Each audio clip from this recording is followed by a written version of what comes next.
Zohran Mamdani sat calmly, his presence commanding attention without a single word. He was on the far left of the panel, leaning slightly forward as he adjusted his mic. Not with flair or loudness, just with focus and clarity.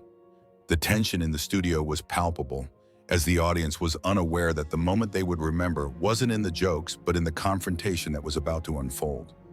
Meanwhile, John Oliver, fresh from a week of media frenzy over his controversial comments about American politics, had been riding high on his own wave, not because of his endorsement of any particular politician, but because he had made a bold move by attending a rally that many felt was promoting divisiveness.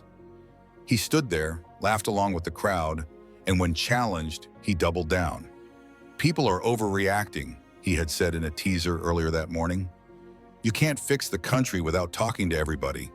Even the people who watch Fox News and wear red hats. Sometimes they're more fun." His comments ignited a storm on social media. Some called him brave. Others said he was completely out of touch. In the studio, the air was thick with anticipation. The panel was diverse. A tech entrepreneur from Silicon Valley speaking at a mile a minute, a best-selling author from Vermont quoting herself, and a political strategist who hadn't been able to get a word in all night. But it was Zohran Mamdani who had everyone's attention. Leaning back in his chair, Oliver cracked a smile and said, "We're talking about the outrage of the week, which apparently is me." The audience responded with polite laughter, unsure of how to react. "I went to this rally," Oliver continued, "not because I love the guy, but because I want to understand the madness, the tribalism, the merch tables, all of it. It's a comedy show, folks, not a pledge of allegiance." A few chuckles spread through the room. Zohran didn't flinch. He calmly adjusted his mic again. "I do," he said, his voice steady. "But I want to make sure we're clear. This isn't about merch tables or comedy. It's about what happens when people with platforms validate spaces that are openly hostile to others." His words hit like a blade, direct, unflinching. The room fell silent.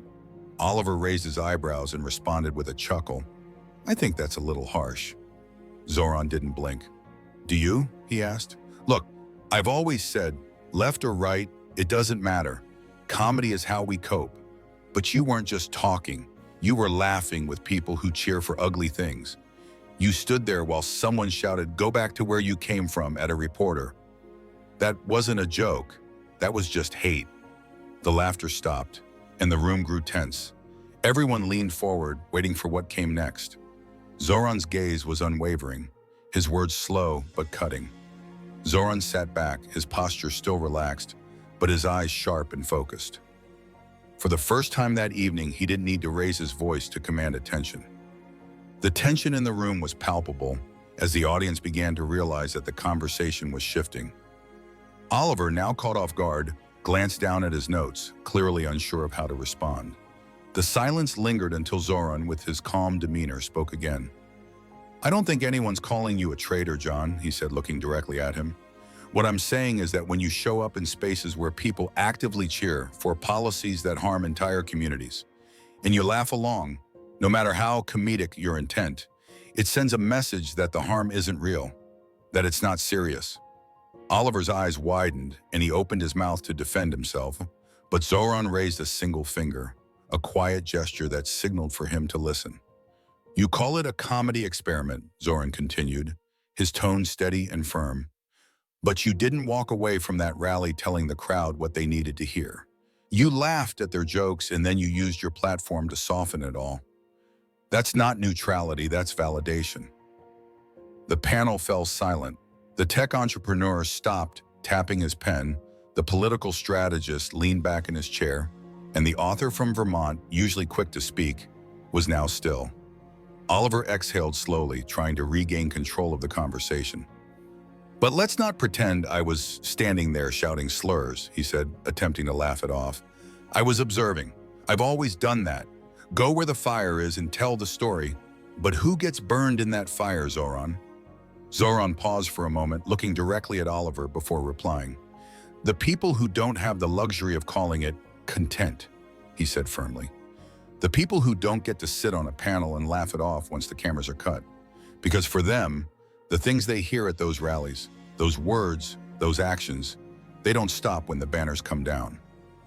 At this, Zohran turned slightly to face the audience, not for show, but because he wanted them to hear the weight of what he was saying.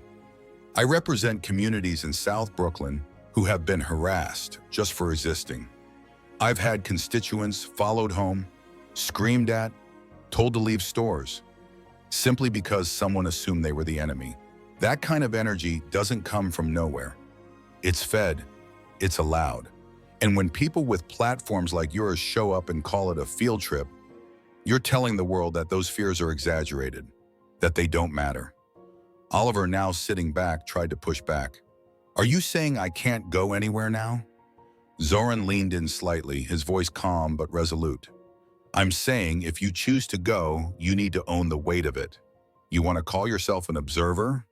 Fine. But when you see the fire, you have to call it what it is. You can't sit there and warm your hands and then act surprised when someone gets burned. A ripple moved through the room, and even the control booth above seemed to hold its breath. Oliver leaned forward now, no longer joking. His voice dropped, and he asked, "You really think I made it worse by being there?" Zohran paused for a moment, his gaze never wavering. Then he answered, "I think you made it easier for people to pretend it wasn't that bad. It wasn't loud, it wasn't dramatic, but it stuck. For the first time all night, John, you look like someone who's reconsidering their words." The audience leaned in, sensing that something was about to shift. But Zohran wasn't finished. What he said next would stop the room in its tracks. He placed his hands gently on his lap, and in a voice steady and even, he continued, "There's a kid I met in Brooklyn, 17 years old, honors student, wants to be a lawyer. He told me he doesn't speak up in class anymore. One time, he challenged something his teacher said about immigration, and the next day, a classmate slid a note into his locker. It just said, 'Go back.' That was it." Zohran sat back, taking a quiet breath, as he looked directly at Oliver. His words were calm but loaded with meaning, and his next statement carried the weight of everything that had been said before. "There's a kid I met in Brooklyn," Zohran said, his voice steady. 17 years old, honors classes, wants to go into environmental law. He told me he doesn't speak up in class anymore. One time, he challenged something his teacher said about immigration, and the next day, a classmate slid a note into his locker. It just said, 'Go back.' That's all it said." Zohran paused, letting the words hang in the air. The room was silent, waiting for the next part. "The teacher never said anything racist out loud," Zohran added, "but he created an environment where a kid like that felt safe saying it. And my student, he wasn't surprised. He just stopped talking." Oliver looked like he wanted to respond, but Zohran wasn't finished. When I asked him why he didn't report it, he just shrugged and said, "What's the point? They'd probably say I misunderstood." A low hum moved through the audience. It wasn't laughter, and it wasn't applause, just the quiet, reflective sounds of people processing. Zohran continued, his eyes fixed on Oliver, the room hanging on his every word. "That's what I mean when I talk about platforming," Zohran said. "It's not about what you say, it's about what your presence gives permission for other people to do." Oliver, usually quick to jump in, sat back again. For once, he looked uncomfortable, not in the way he usually did for comedic effect, but genuinely caught between defensiveness and the recognition that maybe Zohran had a point. "Well, don't you think," Oliver began, trying to shift the conversation, "some of this comes from people taking everything too personally? I mean, sometimes people say things they don't mean. Can't we just learn to tune it out instead of assuming the worst every time?" Zohran raised an eyebrow, not responding immediately. Then he leaned in just slightly, his gaze unwavering. "You want teenagers to just tune out when they're told to leave the country?" he asked. Oliver didn't reply, but Zohran wasn't finished. He leaned in a little closer. "What if that was your nephew, your goddaughter? What if someone said that to them, and you knew it wasn't because they did anything wrong, but because someone in power made it feel okay to treat them that way?" The room was still. Even the political strategist on the panel shifted uncomfortably in his seat. The author sipped her water. No one made a sound. Oliver tried again, his voice low, attempting to regain control. "Look, I get that there are real issues, I do. But I'm not in office. I'm not passing laws. I tell jokes. I try to expose hypocrisy on both sides. Zohran nodded, acknowledging Oliver's point. You do, but you don't get to escape the impact just because you call it comedy. We all make choices about where we show up, who we stand next to, and what we say afterward. Those choices matter. By now, the audience wasn't watching a debate anymore. They were watching someone being held accountable, someone learning in real time what it felt like to face the consequences of their actions, guided by someone who truly understood the weight of those words. Zohran leaned back in his chair, his voice steady. You know what the most dangerous part of all this is? It's not even the hate. It's the people who don't see it as hate, the ones who shrug it off, the ones who go to rallies, hear what's said, and walk away thinking it was just loud music and funny signs. He turned back to Oliver, locking eyes with him. You're smart, John. You know better. That's why this matters. Oliver didn't smile. He didn't try to fire back with another joke. He just looked at Zohran, and for a brief moment, it seemed like he actually heard him. But just as the room settled into that silence, Oliver made one last attempt to regain control. It would only dig him into a deeper hole. Leaning forward, fingers steepled, elbows resting on the desk, his voice dropped lower than before, as if he thought tone could somehow salvage what his content couldn't. Zohran, right, he began. You make some good points, you really do. But don't you think sometimes, just sometimes, the outrage gets a little performative? Like not everything is a 5-alarm fire. The crowd didn't laugh. A few people shifted uncomfortably in their seats. Zohran didn't respond right away. He took a moment, letting the silence build before he answered. When Zohran spoke, his words were no longer aimed at the panel.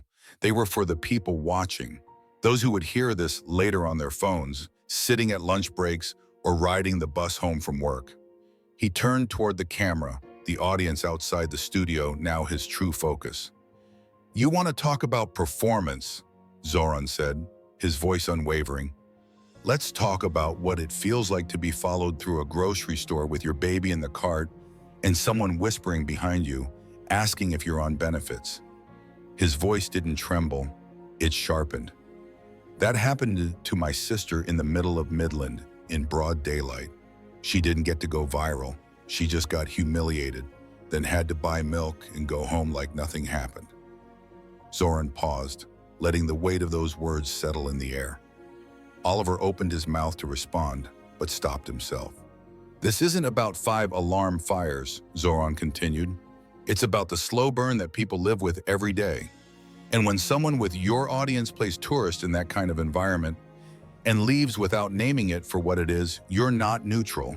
You're just quiet, at the worst possible time. The room was still. Even the cameraman took a step back as if giving space for what was coming next. Zohran's eyes never left Oliver. You've built an entire career on calling out hypocrisy, Zohran said, his voice cutting through the silence. Fine, but hypocrisy doesn't just exist in the left's safe spaces. It exists in the red hat chants, in the dog whistles, in the way someone like you can laugh at the chaos from the sidelines and still get called brave for showing up. He paused for a moment, letting the words sink in before asking, who does that bravery serve, John? Oliver, who had been trying to regain control, sat up straighter. So what, I'm supposed to never leave my bubble? Only talk to people I agree with? Is that how we got here in the first place? Zohran smiled for the first time that evening, but it wasn't smug. It was the kind of smile you give someone who's still missing the point. No one's saying don't go, Zohran said calmly. Go wherever you want. Just don't pretend your presence is neutral. Don't act like your silence in the room doesn't echo when you walk out of it.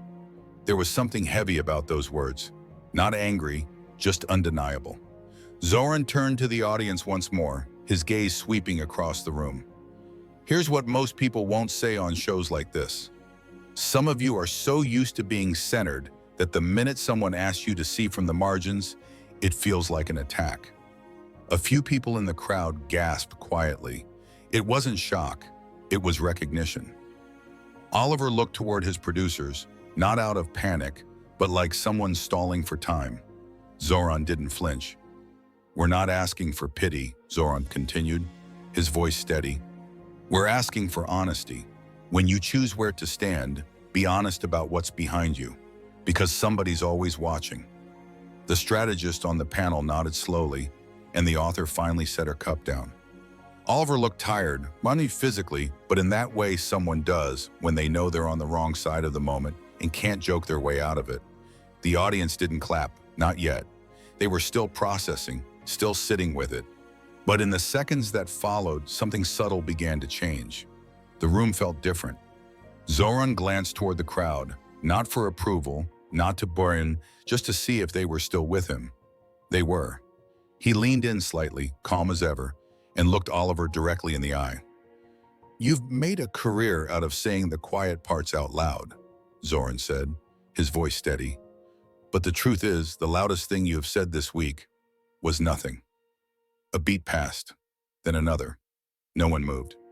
Even Oliver didn't interrupt. Zohran continued, his voice unshaken. "You stood on that rally floor while people screamed about stolen elections and real Americans. You heard people say things that weren't just politically different. They were cruel. But you didn't challenge any of it. You called it a comedy safari. You used your show to say it wasn't that bad." Zohran paused, letting the words land. "Do you know how many people watched that and thought, 'See, even John Oliver gets it. Even he thinks we're not so bad'? They used you as proof, John. You became someone's excuse." That was the moment the shift in the audience occurred. A woman in the third row, a retired teacher from Brooklyn, with her hands folded in her lap, nodded slowly. A man in the back leaned forward, elbows on his knees. Even the stage crew, who had previously been just background noise, went completely still. Zohran, calm but resolute, didn't seek victory. He wasn't here to cancel Oliver. "I'm not here to cancel you, John," he said, his voice steady. "I'm here to remind you that words have weight. Silence does too. You don't have to march with extremists to be useful to them. Sometimes all it takes is pretending they're harmless." Oliver lowered his eyes. There was no rebuttal. The author on the panel glanced toward Zohran, a look of realization crossing her face. "I have to say I hadn't thought of it like that," she admitted. The political strategist, still leaning back, shifted in his seat. "This isn't even about politics anymore," he chimed in. "It's about responsibility." Oliver exhaled slowly through his nose, not in annoyance but in quiet contemplation. Then almost softly he said, "I hear you." It wasn't dramatic. There was no swelling music, no loud confrontation. Just those three words. And the way Oliver said them made it clear. This wasn't a man defeated. It was a man absorbing what he had just been shown. Then a sound broke the silence. A slow, sincere clap. It wasn't sarcastic. One person in the middle row clapped, then another, then a handful more. No one stood. No one shouted. Just quiet, sincere applause that grew naturally, as though people weren't sure if they should, but they couldn't not. Zohran didn't smile. He wasn't there for that. He nodded once calmly and turned back toward Oliver. "I hope that when you talk about this moment on your next show," Zohran said, his voice still steady, "you don't just say, 'I got owned by a congressman.' I hope you say, 'I listened.'" The lights hadn't changed. The cameras were still rolling, but everything felt different now. Oliver glanced toward the side monitor, watching the delayed feed of himself on screen. Then he looked back at Zohran. "You've got guts," he said. "I'll give you that." Zohran didn't respond. He didn't need to. But outside the studio, the internet was already awake. The moment was about to explode. The clip hit social media before the credits even finished rolling. Someone from the audience had filmed the entire exchange on their phone. The angle was shaky, but the audio was clear. It started with Oliver leaning back, then cut to Zohran's line, "You don't have to march with extremists to be useful to them." Within minutes, it was all over X, Instagram, and TikTok. A caption read, "Zohran Mamdani just dismantled John Oliver live on his own show. Calm, precise, real." The clip was reposted, re-edited, slowed down, and turned into sound bites. It was stitched over footage of protests, school board meetings, and everyday people watching from home. Some edited it with footage of families at grocery stores. Others set it to soft piano music. Zohran's voice had left the studio and taken root in places he'd never stepped foot in. On the Monday after the taping, Oliver opened his podcast with a different tone, not apologetic, but more measured. Congressman Mamdani gave me a lot to think about, he said. I don't agree with everything he said, but I heard him, and I get why it landed the way it did. That conversation wasn't comfortable, but maybe that's the point. He didn't pivot to sarcasm, he didn't bury it in jokes. And for many people, that was the most surprising thing of all. Online, the responses were divided as always. Some praised Zohran, calling him the new voice of reason and the calm we needed in the noise. Others, predictably, threw around insults. Too sensitive, too dramatic, too much. The usual insults followed. Too sensitive, too dramatic, too much. But something stuck. A video popped up later in the week. A teacher in Missouri showed the clip to her senior civics class, then asked, "What does it mean to speak without shouting?" One student said, "It means people can't say you were emotional, just honest." In Austin, a small business owner posted a video with the caption, "Been watching John Oliver for years, but last night was the first time I felt like someone on his show was actually talking about people like me." Zohran, however, never made a big statement about it. He reposted a few clips, thanked viewers, then went right back to work. In an interview the following Thursday, a journalist asked if he planned to go back on the show. He smiled and said, "If the invitation's there. But my goal's not to win arguments on V. My job is to make sure people who never get the mic still get heard." There was something about the way Zohran said it, plain, unpolished, real, that made the host stop writing for a second. That was the thing about Zohran Mamdani. He didn't storm in swinging. He didn't crush people with volume. He spoke clearly. He told the truth. And he made it so plain that even those who didn't want to hear it couldn't pretend they hadn't. Sometimes the loudest mic drop doesn't sound like a slam. It sounds like a quiet fact said with so much conviction that the room can't look away. And sometimes the biggest shift doesn't come when someone yells. It comes when someone listens. That night on television wasn't about political sides. It wasn't about winning a debate. It was about a line being drawn, a line between entertainment and accountability, between presence and participation, between watching harm and walking away unchanged. We live in a world where it's easy to shrug and say, it's not that deep. But sometimes it is. And the way you carry yourself in those moments tells everyone exactly who you are. If this story resonated with you, share it, talk about it, and remember, the loudest voice in the room isn't always the one yelling. Sometimes it's the one telling the truth and never raising it. Subscribe for more real stories that challenge comfort, confront silence, and leave something behind.